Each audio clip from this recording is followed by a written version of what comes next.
Snow drove across the courthouse square like fists. It rattled the awning over the auctioneer's stand, sifted through the cracks in the widow's shawl, and found the hollow of her shoulders, and filled the seams of her coat until she felt as though she might disappear entirely into the white. The wind carried the clean, sharp smell of ice and horses and the less pleasant tang of cordage and boot leather, and the auctioneer's voice, brassy, practiced, pitiless, cut through it. Going once, going twice, lot 31, household goods and the person who claims them. Hands shoved, feet slipped on iced stone. Children clung to their mother's skirts as if slipping away would be no worse than the shame. The woman's cheeks were raw from both cold and crying. A few auburn hairs had escaped the plain bonnet and feathered snowflakes into small, wet tangles. She had bound the youngest so tight in the shawl the baby's breath came like quick fire under wool. "Ma'am, you must step forward," barked the man at the lectern, his breath fogged white. "We can't sell what isn't here." She stepped forward because you step when the law tells you to, because every other route had been barred. The marshal stood at the fringe of the crowd, broad shoulders, boots rimed with ice, a face set like flint, and watched her as if watching a trial already decided. He had hands the town spoke of as certain hands. They said he never missed. "You owe for last year's taxes and Mr. Crane's note," the auctioneer said. "Everything sells. That includes any goods on the property." A ripple went through the crowd. Mutters about the note coming due when her husband went quiet last spring. Sharper rumors spat from the back. Each sound struck the widow like a pebble against thin glass. "Please," she whispered, though those an arm's length away already turned their faces. "Please don't take." "Going once," the auctioneer cried. From the gray edge of town, where the snow-clouded plains met the long sprawl of the Hearthstone fences, a figure dismounted.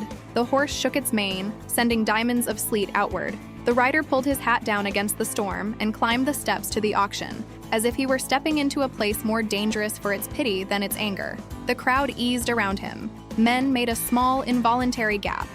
Women watched more closely because the sight of a man who kept his own quiet sometimes felt like warmth. Silas Hart stood before them, tall, wide-shouldered, his jaw carved by years of wind and decision. His coat was fine but plain, boots heavy with use.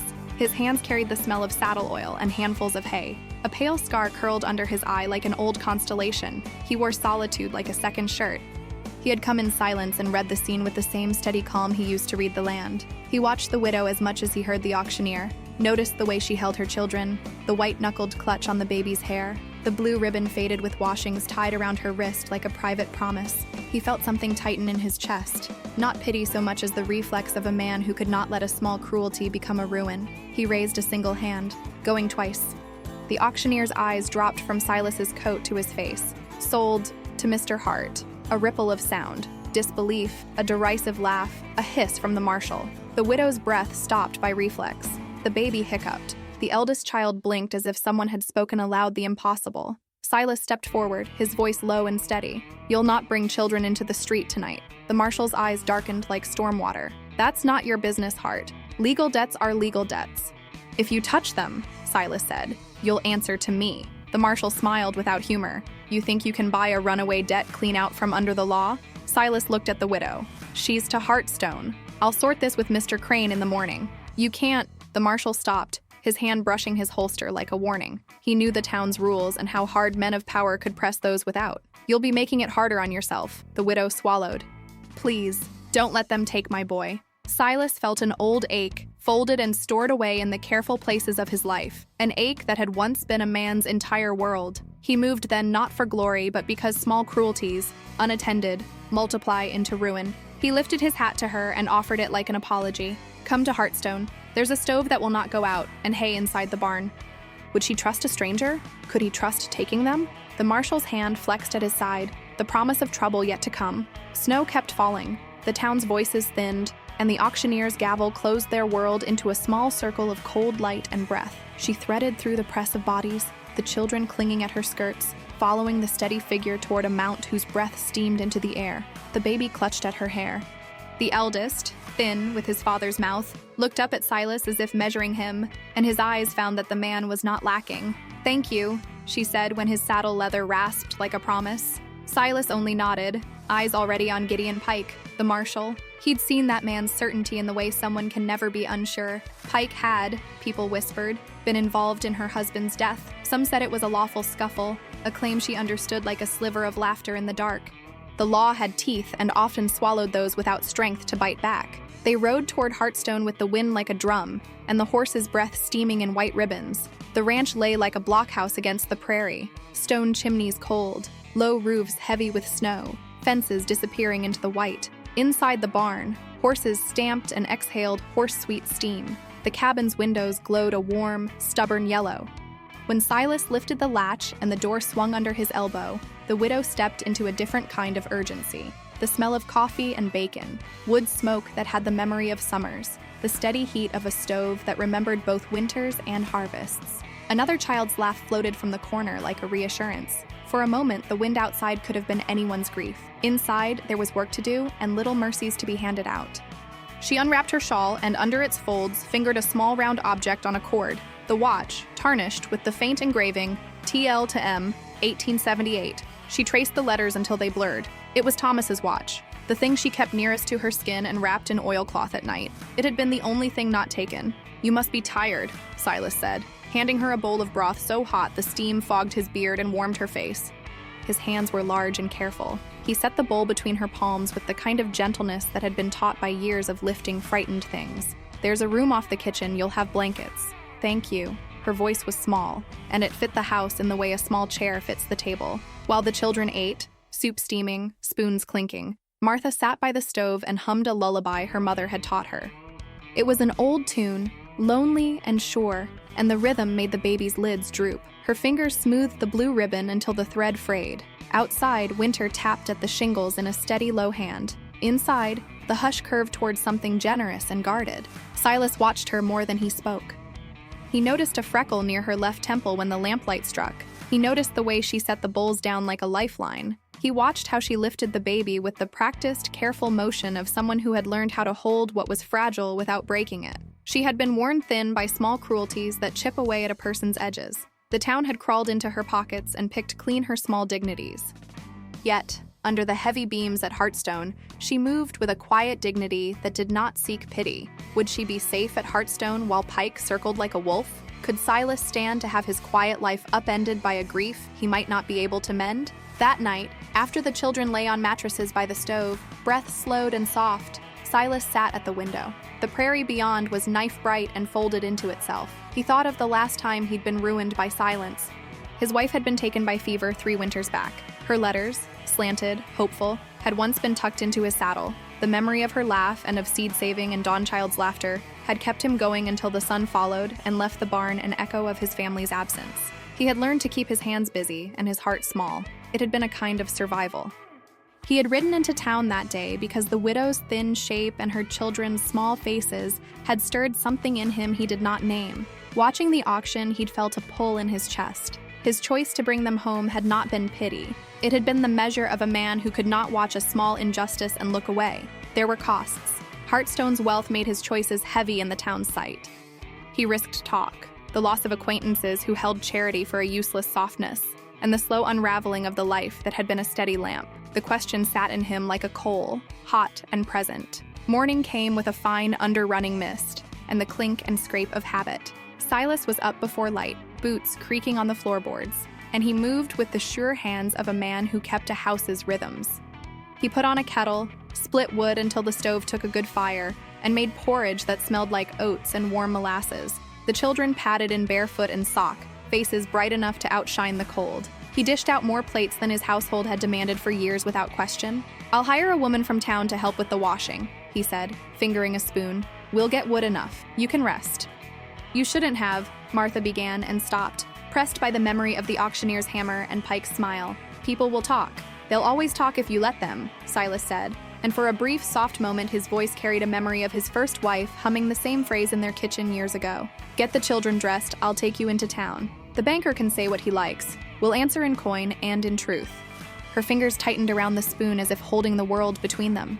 "What if he comes tonight?" "He won't," Silas said, though his hand reached for the kettle and paused. He could not be certain. He could be certain, however, that he would stand between his house and the town and not let anyone pass without cause. They rode into town as a small procession, the hart mare snorting, the widow on a borrowed saddle, the children held between them, a subtle parade of defiance and need.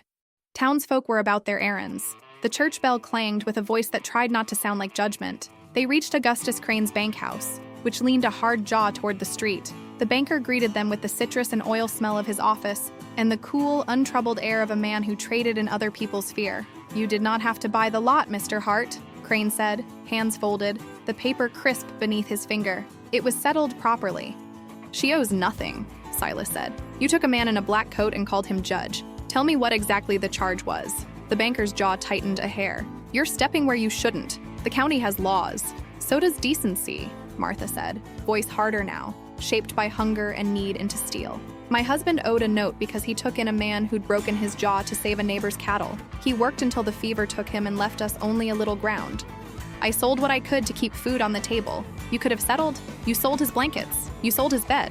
Crane's smile thinned, his face flushed with the color of a man whose calculations had been called. Martha drew the watch from beneath her shirt and set it on the banker's desk like an accusation. "This was Thomas's.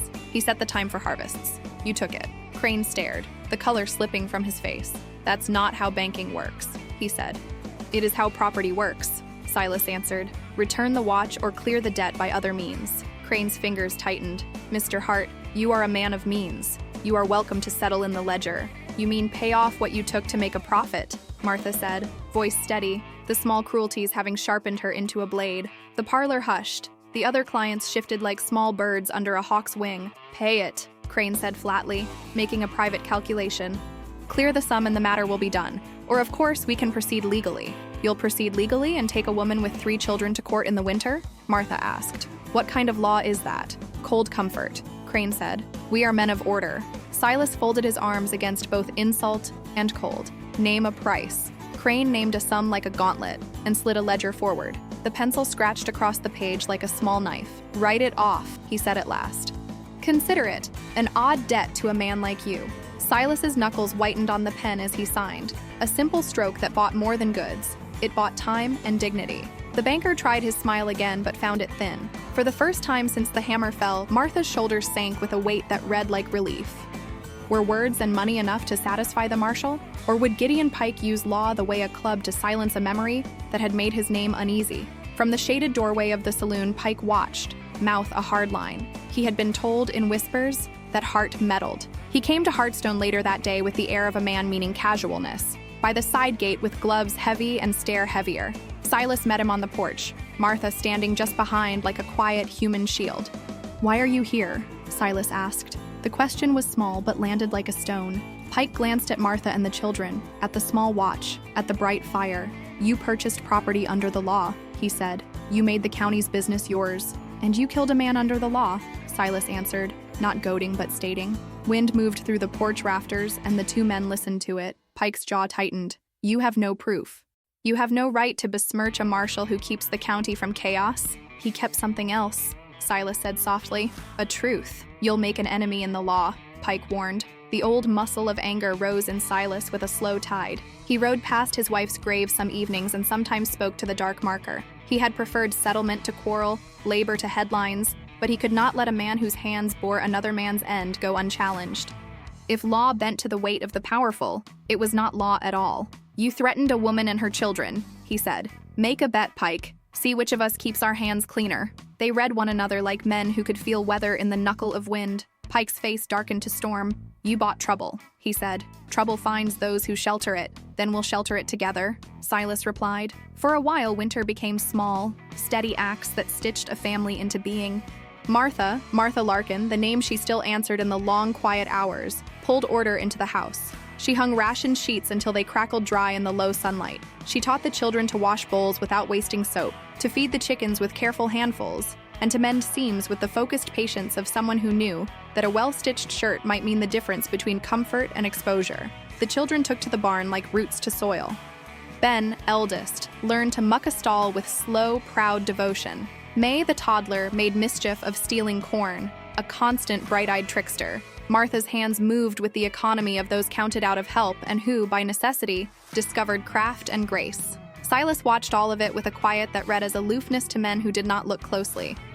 He split wood and repaired fence lines, kept accounts in a ledger he seldom showed, and at night settled near the stove to listen to the lullaby Martha hummed, learning it, letting the small notes unbend the long, rigid arc of his life. Their hands met in small, steady transactions. He handed her a knife to parry turnips and their fingers brushed, sending a small electric shame through him. A splinter lodged in her palm one morning. He took it from her with his teeth because it was faster than hunting for tweezers, and the little laugh she gave afterward pulled at something in him he'd kept locked. They shared a wool blanket over the baby when the wind made fists at the windows. He fumbled at jokes about his cooking, and she laughed like the first thaw. "I'm not much at jokes," Silas said one evening while the light lay like a thin strip over the stove. "That's better," she said, warm. "Someone must laugh at them for both of us." He let himself be both rough and gentle at once. He would let tea cool on the table while he read aloud from an old poetry book, because Ben insisted on the formal diction of verse. He let Martha's hands be busy when silence tried to creep in like a spider. They courted one another not with flowery words, but with bread broken between them, with who would climb a ladder to scrub a window, with the way one of them wiped a child's brow in the night. Martha noticed, in the small spaces between chores, how he tended the garden with the same care he kept his ledger, measured and patient. She noticed, in rooms made private by firelight, that his eyes slid from ledger lines to her with a soft kind of reckoning. He caught himself watching the freckle at her temple when she bent to mend, and the color rose once in his cheek when her hand stumbled against his. Could two people leveled by different griefs make a house into a home without losing the shapes of what had been broken? They tried, and the trying formed its own slow romance. But tenderness in a tidy town invites trouble. By midwinter, gossip coalesced into malice. Mysia Haddock, the churchwoman, went door to door with a clipped face and a voice that promised damnation in the smallest of acts. "A man of means buys a scandal and calls it kindness," she told anyone who would listen. "Haven't you heard what men like that do? They take what's lonely and call it family," murmured another, and the lie swelled. The sheriff, a small, nervous man who took orders like weather, tipped his hat anxiously when he saw Silas. The saloon men picked at words like a wary animal. "You'll cause trouble for the rest of us," one man warned at the post office. "Banks won't like it." Silas pinched the bridge of his nose until he felt the ache of an old restraint. Some of those men had made fortunes on the backs of people like Martha's husband. He would not be drawn into a rhetoric of pity or resentment. He knew only that children warmed at his stove should have the right to be children.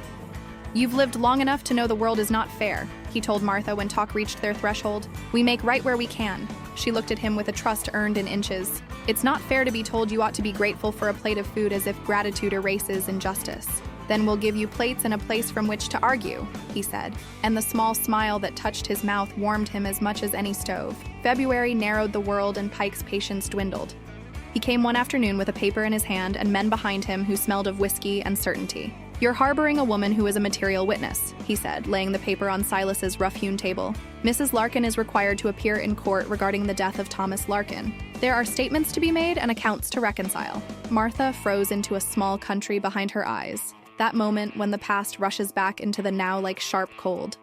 She had gone to bury her husband under a sky that had promised thaw and found only law and rumor. "What do they want?" she asked. "To answer questions," Pike said. "To tell what was seen." Ben flinched as if the shape of the world had moved. Silas folded his hands over the paper. "We'll go." "You trust me?" she asked afterward, voice low and only for him. "You trust me with your children," he said. "Trust me with the rest." They took the smell of snow with them into the courthouse. Pike had gathered the county's muscle in the courtroom. The judge, a heavy man who loved precedent, sat like a stone. Martha's voice trembled but did not break as she took the stand and told the measured pieces of the night her husband died. There'd been a scuffle near the barn in a storm, people said. Men warred over cattle, voices rose, and the marshal had arrived. Pike's testimony was short and precise. A man turned violent, a knife, a lawful killing in the line of duty.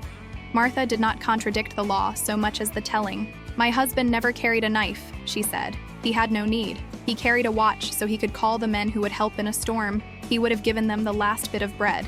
An old neighbor who had watched the Larkins step out to his porch for years stepped forward. "You seemed frightened of him," he said quietly to the court. "Not like an angry man, but like a frightened dog. You did not look like you were attacking men." Another voice rose, seamed with shame. "Gideon had a temper. He'd been at the saloon before.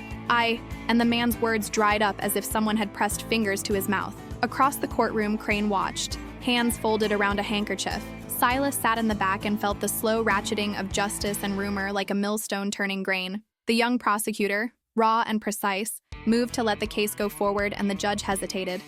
"Law rests on words, on money, on the alignment of witnesses," Pike had built a life trusting the weight of his own name to carry him. "Mrs. Larkin," the judge said finally, "we will examine the statements. But be advised, if you misrepresent facts, you may be held in contempt." "Please," she whispered when court recessed. "Please don't let them take my baby." Silas rested a hand on her shoulder like a promise. "They won't," he said. That night, as the wind found small ways into the house, a lantern threw a soft circle on the floor. Silas sat with Martha, and for the first time let fear show in the set of his shoulders. "If Pike is lying," he said, "he will do what he thinks he must to stop the truth." She looked at him, and in her eyes there flashed the woman she was before a man's death and a town's pity. A woman who could name injustice. "You don't have to put yourself at risk for me," she said softly. He leaned forward, elbows on his knees. "I choose this. If you stay as family." The words were simple and heavy, like a plank laid between two banks. She echoed them back with a small, trembling breath. For the first time, she let the thought of a future with him make a small, steady heartbeat in her chest. They needed proof beyond her testimony.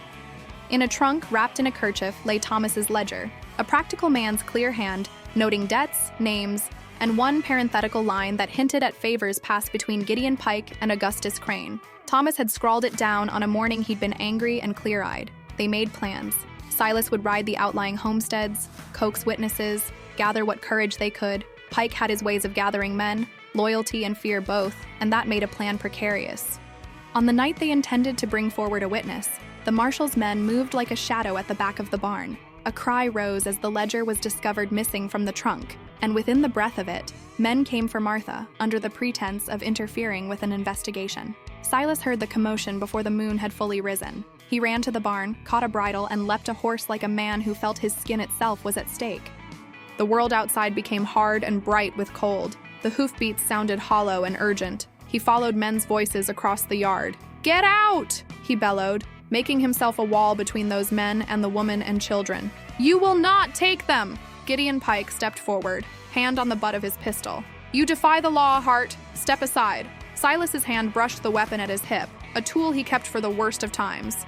He did not draw it. He did not want bullets to become the bridge from the life he had to the life he wanted to build. "You will not take them," he said again, voice a low thing pulled from his chest. "Take me if you must. Arrest me for stubbornness. But you will not take a woman's children and call it justice." Pike's mouth turned to ice. "You think your wealth buys you a place above the law? It buys us time," Silas answered, "and time is what she needs to make a proper statement." "You're making a fool of yourself," one of Pike's deputies warned. A fist landed on the barn roof with a dull thump that broke the tautness. A shout, then a shot cracked through the night like stakes being driven, and men scattered like startled beasts. Cold ran through Silas's bones. In the instant that stretched like a small life, the ledger flashed before him, the proof hidden where men thought of it as only paper. He decided he would find it whatever cost. He rode toward the saloon where a deputy had retreated. The snow swallowed noise until only his horse's steady pounding remained. A slip and a near fall taught him what he already knew in Marrow, that the ledger was more than ink. It was an instrument small enough to compel truth. He burst into the smoky saloon and found Pike at a table, Crane's ledger in his hands, lamplight turning the pages to dull gold. Pike's eyes widened at Silas's entrance. "You're making a mistake," Pike said. "I'm taking what's needed to keep children from being put into hands that will break them," Silas said. "You would steal from me?" Pike sneered. "You would set a thief to rescue a thief's wife? I'd rather steal truth from men than allow children to be taken by law," Silas answered. A scuffle followed that was messy and necessary. Silas wrested the ledger free with a method born of urgency, hands rough, knuckles burning, and fled into the night with the book like contraband. Men shouted behind him, and the snow swallowed their footsteps. When he returned to Heartstone, breath a white cloud in the cold, Martha caught the ledger from his hands with fingers that trembled. "You did it," she said, a breathful mixture of relief and the tender fear of consequences. "We'll give it to the prosecutor," he said. "Truth is slow, but it does its work." "But he'll come for us," she said, eyes wide at the thought of Gideon's fury. "He'll come," Silas said, "and I'll meet him." The ledger went to the young prosecutor, hand steady, a man who held the book like a fragile thing, and was read with the careful patience of law. Letters and small entries spelled out favors and collusion. Quiet men found courage in ink. One testified he had seen Pike in Crane's office at midnight with sacks of coin. Another admitted being paid to keep his mouth shut. The town's machinery of reputation uncoiled. Pike was called before a grand jury. He lost supporters when their livelihoods came under light. Crane's ledgers showed a rhythm too regular to be coincidence. When a man measures his life by other people's lack, the reckoning comes bitter. On the day the grand jury indicted, silence fell like snow over Hearthstone. People gathered, not in glee but in the careful wonder of what a small ledger's black marks could set free. Some still carried old grudges like stones in their pockets. Others brought firewood and coffee. The town, in the wash of it, learned to look at a family in need differently. "You broke something in town," Martha said one night by the stove while the children slept. "Not with force, but with truth. You were the one they tried to take," Silas told her. "Truth was what could keep them safe. You broke your own life," she said, softer now. "You gave up a piece of reputation for my family." "No," he shook his head. "I traded one sort of solitude for another." She watched him, a look like someone reading weather in the sky. "Are you afraid of losing you?" He let a small laugh escape, half astonished, half eased. "Yes, because I am a coward for one thing. You call it courage when it is fear of being useless as I once was." She reached and took his hand. The touch was an ordinary miracle, calloused and steady. "If you stay, you'll be needed. Not for pity, Silas, for family." They had done the small, honest work people do when they put worth where bread must be. Indictments followed and the town's legal wheel turned. Pike was brought in for questioning. Crane's accounts were opened and read under impatient eyes. The truth, slow as river water, ground down power. There were consequences for Silas. Men stopped asking him to join some drives. The bank was cooler, and some of his hands muttered that he had stepped beyond his place. He had pawned against his land, given legal fees, and paid witnesses. His social currency had been spent for a house of people who needed him. Then the house faced a crisis that threatened everything. A fever took the children. It began small, but in a place with 2 deaths already laced into Silas's past, small things clawed at sleep. The youngest's skin burned like new wax. Ben lay coughing. Martha's voice turned to a low, steady hum at the stove like an anchor. Silas rode out in a white fist of winter to fetch the doctor. The doctor's bag smelled of menthol, and the medicine inside tasted like copper and heat. Silas kept vigil by the small beds like a sentinel, eyes bloodshot, hands light as they stroked feverish brows. He sold his best saddle to pay for the doctor's trip, pawned the watch he had taken from Crane's sale, turning what he could not return into remedy. He cut back on feed he might have sold. He wore nights like a second coat. "Why do you do so much?" Martha asked one morning when Ben shivered through another fit and the house smelled of boiled herbs. "Because I remember what it was to watch a child taken by something I couldn't touch," he said. "I will not watch it happen again." For days the house felt like a ship in a storm. Small bodies fought and then slept. Hunger and fear stitched them tight. Neighbors came with stewed chicken, warm bread, their faces showing the kind of contrition tidy towns sometimes find when faced with flesh and blood. "Oh, they are children," Mrs. Haddock said one day when she brought a basin and a towel. For once her voice carried the tremor of a person touched beyond doctrine. "Forgive me, I was wrong." Silas, who had not sought her apology, only nodded. The man had weathered enough to need no vindication. He knew the work of mending. Spring arrived like a promise kept. The children's coughs loosened into small domestic sounds. The scrape of a chair, the clack of plate on wood, the hum of a woman's lullaby. The saloon grew quieter. The bank learned, in small public ways, to temper its calls. At the trial's close, the grand jury turned on Pike with enough evidence to take his office and reputation. He was convicted of malfeasance and forced from the county. Crane's prominence hollowed. Fines and pressure forced him to make what amends he could. It was a kind of slow rain of reckoning. No clean washing, but bright beads on rock. In the aftermath, the town came together, oddly tender. Farmers brought quilts. The school teacher came with small pies and lessons, and the preacher spoke of repentance not as condemnation, but as mendings. Some people let go of old barbs, others kept them, but fewer. Silas and Martha sat one evening on the porch with the new air washing them. The children chased a stray calf in the yard, Ben laughing with the reckless joy of a child told he will not be taken away. "You could have walked away," Martha said. "You didn't have to fight." "I could have," Silas admitted. "But the winter I lost them. The one thing I'd ask of that time is that it not take another family for nothing." She looked at him, and in the look there was a small asking for domestic mercy. The ordinary, daily mercy of another person's world becoming yours. "I've been alone so long I forgot what hope feels like," she said. "You don't have to be alone anymore," he answered almost in a whisper. "If you stay as family." They married in late May beneath a sky the color of cowhide, with a thin string of neighbors and a few friends who'd watched the hard parts of their lives. No brass band howled, no grand flourish, just a minister's hands and vows laid like steady planks across a small stream. The children peered from the sidelines, and the pastor spoke of righting wrongs and binding with truth. "You are both children of grief," he said softly. "Marriage is not a cure. It is a shelter. Use it well." Silas took her hand. "If you stay," he said. "I will stay," she replied. Some would always murmur, but at their doorway chickens clucked peaceably, and the calf found its way home. Neighbors brought seeds and an old rocker. The schoolteacher offered lessons and learned the children's names properly. Those quick to judge began in time to understand the shape of mercy. Months folded into one another. The garden outside Hearthstone sprouted green like a promise made practical. Martha planted turnips and beans with a practiced bent of her back. Silas rebuilt a fence and taught Ben to measure a post by the eye. The old, blunt lessons passed like heirlooms. They kept the ledger locked in a bottom drawer, not as talisman, but as record of a winter that had paid its price. There were quiet moments that tasted like the slow falling of something once unthinkable. Holding hands over bread on the kitchen table, learning to glue small losses together, visiting the hill where the two graves lay. One for Silas's wife and son, one for Martha's husband. They left wild daisies and a newly made wreath. "You were right to fight," she said one afternoon as their hands rested on the cool, etched stone, "even if it cost you." He touched the carved letters gently. "I'd lose everything for the right things," he said. "You taught me how to spend myself." Winters would come again, and storms would test doors and fences. But what had been broken in both had not been lost. They had carefully stitched those pieces into something that could hold two people. He taught Ben how to set a post true and silent. She taught May to read from old primers, fingers soft on the paper, and Silas would sit nearby and listen, a new kind of attentive. One evening, when the long day thawed into a magnesium dusk, Silas and Martha stood on the porch and watched the children run along the fence. The youngest's laugh rose, clear as a bell. The land smelled like turned earth and the promise of rain. The town below hummed with small decisions, the kind that both matter and do not. She rested her head on his shoulder. The scar at his jaw caught the wan light in a way that softened his face. He put his arm around her like a brick set in place.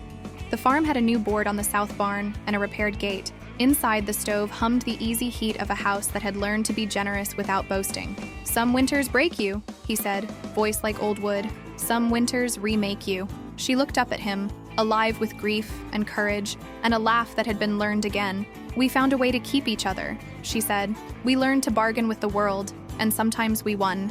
Outside, the prairie wind made a long, low sound through the fences like a hymn. Distances shortened into neighbors' visits and shared stories. The ledger lay in the bottom drawer of the writing desk, an artifact of a winter that had taught them nothing was for free, but many things could be reclaimed. He kissed her temple in that small, careful way of men who have kept too much silence. It was a kiss like a promise. "If you stay," he said, softer now as a blessing. She smiled, the faith of someone who had kept a husband's watch and found it again. "I will stay," she said. They had been two people broken by different winters and stitched together with stubborn love and truth. The West beyond remained as hard as a coin. The law retained its sharp edges, but around their table, the bread was buttered thick and the kettle sang. And in the house, the wind finally sounded like music.